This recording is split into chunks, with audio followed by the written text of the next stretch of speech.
하루 사이에 바로 이웃한 세 나라의 금융시장 운명이 완전히 엇갈렸습니다. 한 곳에서는 기록적인 상승세의 환호성이 쳐져 나왔는데 다른 두 곳에서는 하락세를 면치 못했죠. 오늘 이 시간에는 바로 그 극적인 하루, 일본, 한국, 그리고 중국 시장에서 대체 무슨 일이 있었는지 한번 제대로 들여다보겠습니다. 자, 이 표를 한번 보세요. 2026년 1월 15일 한국 코스피는 1.58%나 오르면서 사상 최고치를 갈아치우는 그야말로 축제 분위기였습니다. 그런데요, 바로 옆에 있는 일본과 중국은 분위기가 싸늘했죠.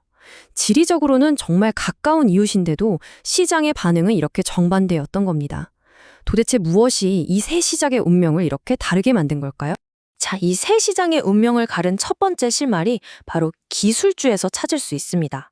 근데 재밌는 건요, 이 기술주들을 흔든 게 정작 아시아 내부가 아니라 저 멀리 실리콘밸리와 타이베이에서 날아온 두 가지 소식이었다는 거예요. 여기서 정말 재미있는 그림이 그려집니다.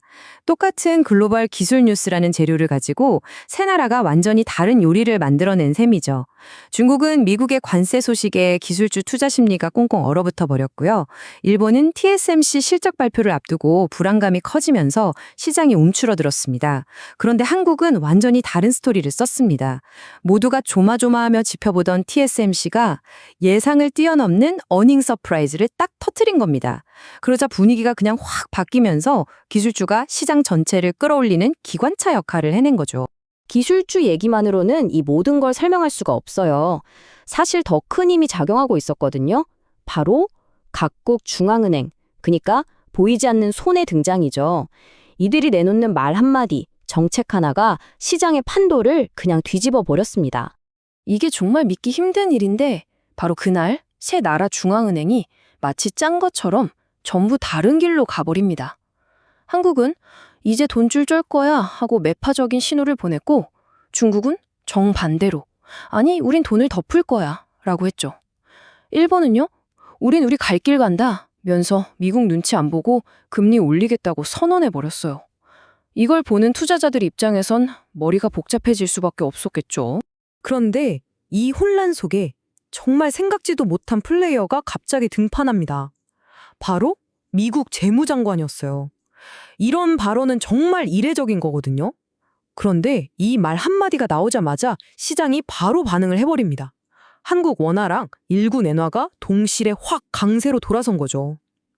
와, 정말 정치적인 말 한마디가 외환시장 전체를 들었다 놨다 하는 걸 보여준 겁니다. 맞습니다. 시장이라는 게 꼭 경제 논리로만 움직이는 건 아니잖아요. 어쩔 땐 정치 뉴스 헤드라인 하나가 다른 모든 걸 다 덮어버리기도 하죠. 자, 그럼 그날 아시아 시장을 뒤흔들었던 국내 정치 이슈들은 또 뭐가 있었을까요? 정말 하루 동안 정신이 없었어요. 여기저기서 정치적인 사건들이 그냥 빵빵 터졌거든요. 도쿄에서는 갑자기 총리가 조기 총선을 발표해서 시장의 불확실성을 확 끼얹었고, 베이징에서는 잘 나가던 여행 플랫폼 트립닷컴에 느닷없이 반독점 조사가 들어갔습니다. 여기서 끝이 아니에요. 일본하고 필리핀이 손잡고 중국을 견제하려는 움직임까지 보이니까 지정학적 긴장감은 말 그대로 최고조에 달했던 거죠. 자, 이렇게 거시적인 이야기들을 해봤는데요. 결국 우리가 궁금한 건 그래서 어떤 회사가 오르고 어떤 회사가 떨어졌냐 이거 아니겠어요? 이 거대한 파도 속에서 누군가는 기회를 잡고 누군가는 쓰러졌습니다. 그날의 주인공과 비운의 기업들 지금부터 살펴보겠습니다. 이 그래프를 보시면 그날의 분위기가 한눈에 들어오죠. 왼쪽을 보세요. AI라는 날개를 단 한국의 로봇 관련 주들은 하늘 높은 줄 모르고 치솟았어요. 그런데 오른쪽은요? 중국의 잘 나가던 플랫폼 기업들은 정부의 규제라는 망치에 그대로 얻어맞고 주저앉아 버렸습니다. 정말 하루 사이에 천국과 지옥을 오간 거죠. 자, 그럼 그날의 최고의 승자는 누구였을까요? 바로 이 숫자, 플러스 2219%. 네, 잘못 보신 게 아닙니다. 2219%예요.